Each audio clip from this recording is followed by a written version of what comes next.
Help him, help.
So when you own cattle, you have to have a way to think about restraining them, think about keeping them in a pen, ways to manage those cattle so that you can get them to market.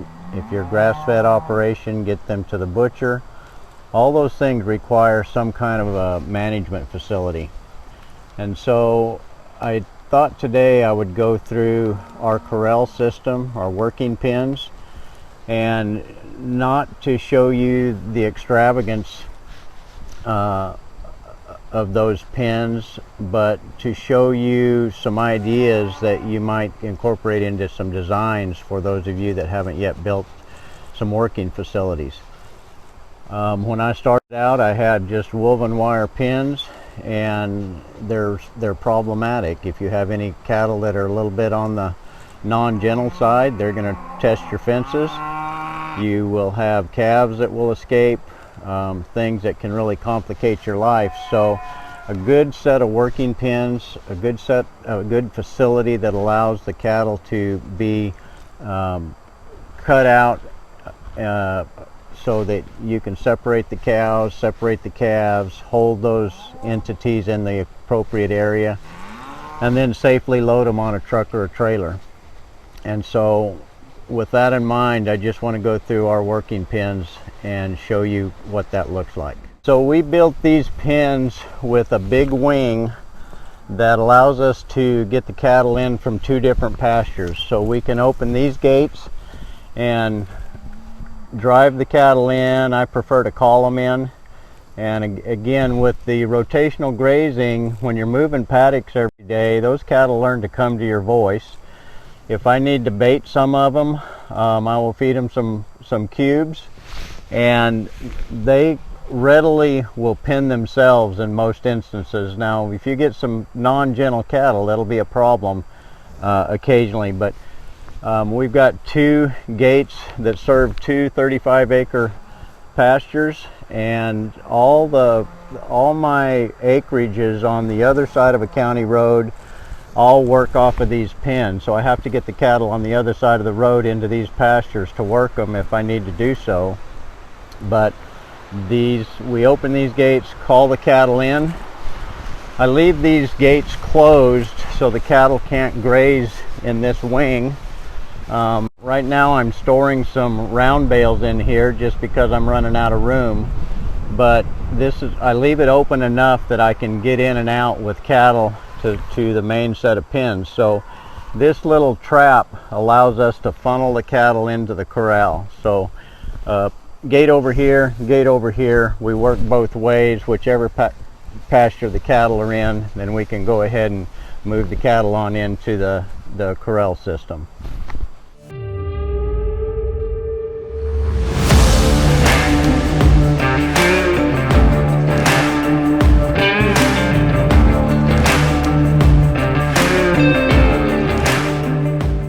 So once we get the cattle through this gate, which I'll open this gate, we've got really heavy duty hinges on these gates, all pipe construction with a hog panel welded to the internal surface of the pipe gates and all the pins. and we've got heavy duty latches. This latch works very well to secure the gate, so we can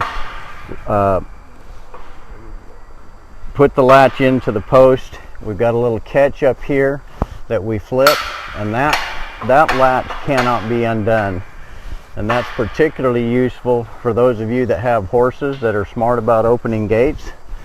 I prefer not to have horses on my place because they're so destructive and they eat all my cow grass.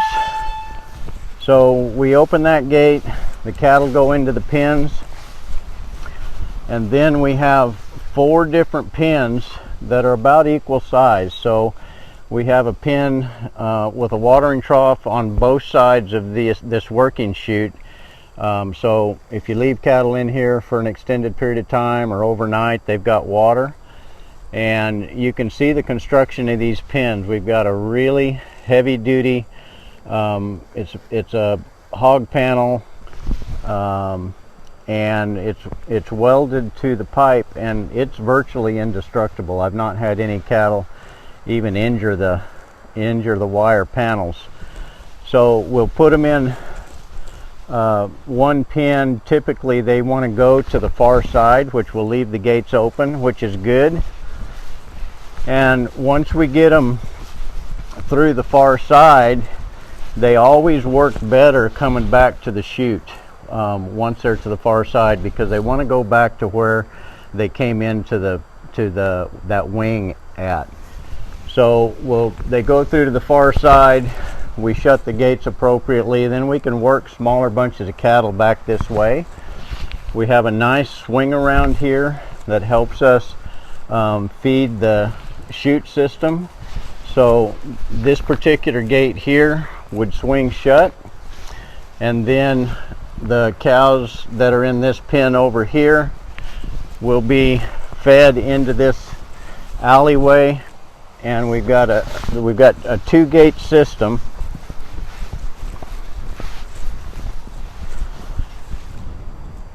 This gate here, there will be somebody that's bringing the cattle to us, and we can keep this gate going around, and we've got catches at each slot where we can secure the gate. So if we got a big bunch of cattle in there and they're turning back and whatnot, they're not going to get the gate away from you. And then we can continue to squeeze them up as the load of cattle permits, and we'll take them all the way back to this point here. So this is the last slot for this particular gate, and then the gate behind takes over from there. So let me get this open so I can get back in here. So then the cattle are captured by that gate that's latched right here, and then we can go ahead and continue to squeeze them here, and we can squeeze them all the way around with this gate till they get into this swing around system, or that's what I've always called it, a swing around. And so again, remember, this gate's closed. I don't have that latched. This gate is pulling cattle to us, or pushing cattle to us. And then we have this system here that has a latch system that once you get started squeezing them, those cattle can't come back. They cannot get this gate backed away from you. And so if I want to open this, I just pull on this and pull it back, but I don't have to do anything other than push this, continue to push this to capture those cattle, and it'll funnel down all the way. If you've got them headed the right way, you can't have them with the head in the corner. You have to let it out and turn them back around, but it's all the way down to where it funnels into that chute. And again, there's 4 different corrals here. There's 4 different pens, and the chute system is excellent. That needs a little WD-40, but I don't know the measurements for sure, but you can see we're about just a little bit less than belt high as far as a solid panel, and then the cattle can see out here, and they really work well through this chute. They go down it easy. Calves, obviously, they're going to turn around, and that can be a little bit problematic, but it's very functional. We've got the squeeze chute at the end, and then once we get to the squeeze chute and we're ready to let the cattle out, we got 3 ways we can go. We can turn them into the pen on the right, we can turn them into the pen on the left, or they can go straight out to pasture. And the alleyway straight out to pasture is where we're going to load trailers. And we just run them through the chute, leave the head catch open, straight on into the trailer, and we're done with that particular project. So we're going to brand cattle in here. If we're branding, we're going to castrate the calves or band them, as you can see in the previous video we made. Apply ear tags, all those things we do, vaccinate them, the things that we do to try to provide good herd health, and mark the cattle so that we can keep track of them and do a good job with raising our cattle while they're here on the farm.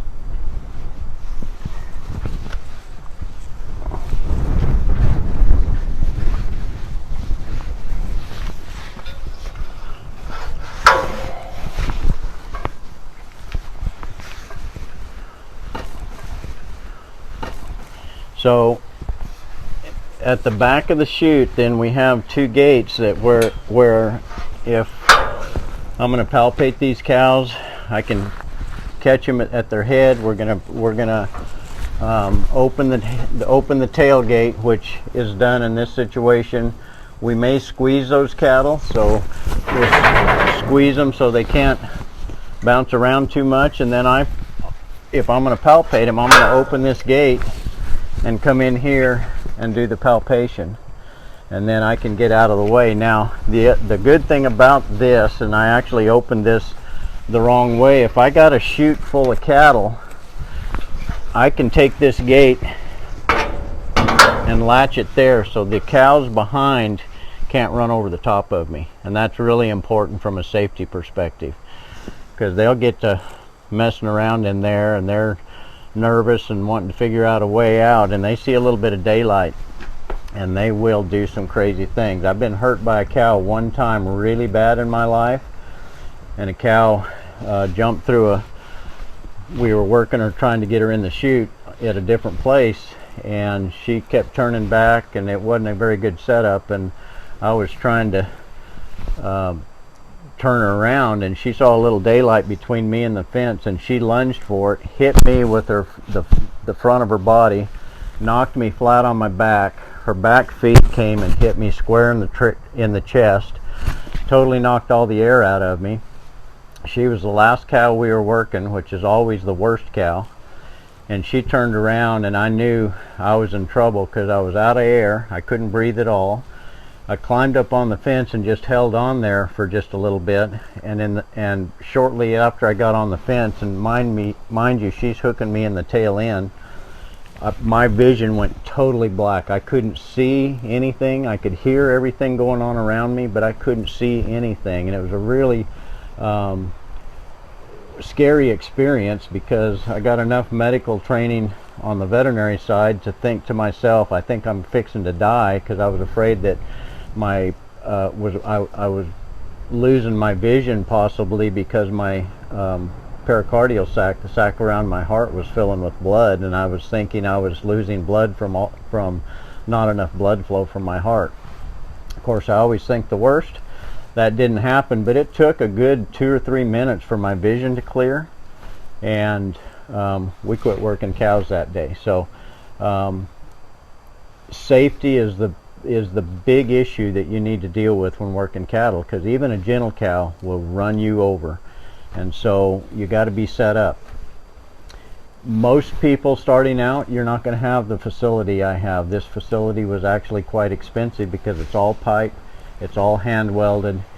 A guy that lives in the town that we live close to, John Hoffman, designed this. He's built these kinds of pens all over the counties that we adjoin, and it's a really good system. So you got to start small sometimes. I started really small, and gradually over the years put it all together so that I could build a nice set of working pens, and it won't be reasonable for most people, but you got to know what's possible so you know what kind of design to think about.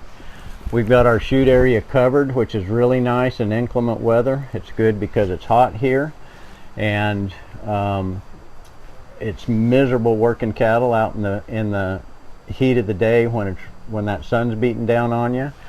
The other thing, it rains quite a bit, and there can be rain showers in the middle of working these cows, and it's just a lot nicer to have a covered area to work. So this is a really nice set of pens. It has made my life extremely easy. I can do a lot of things with just me and one other person. One of our pastimes as a family is all the kids that can come, and we'll go through and work everything once or twice a year. So just wanted to throw that out there, what some possibilities are, and I would love to entertain any comments. Thank you very much.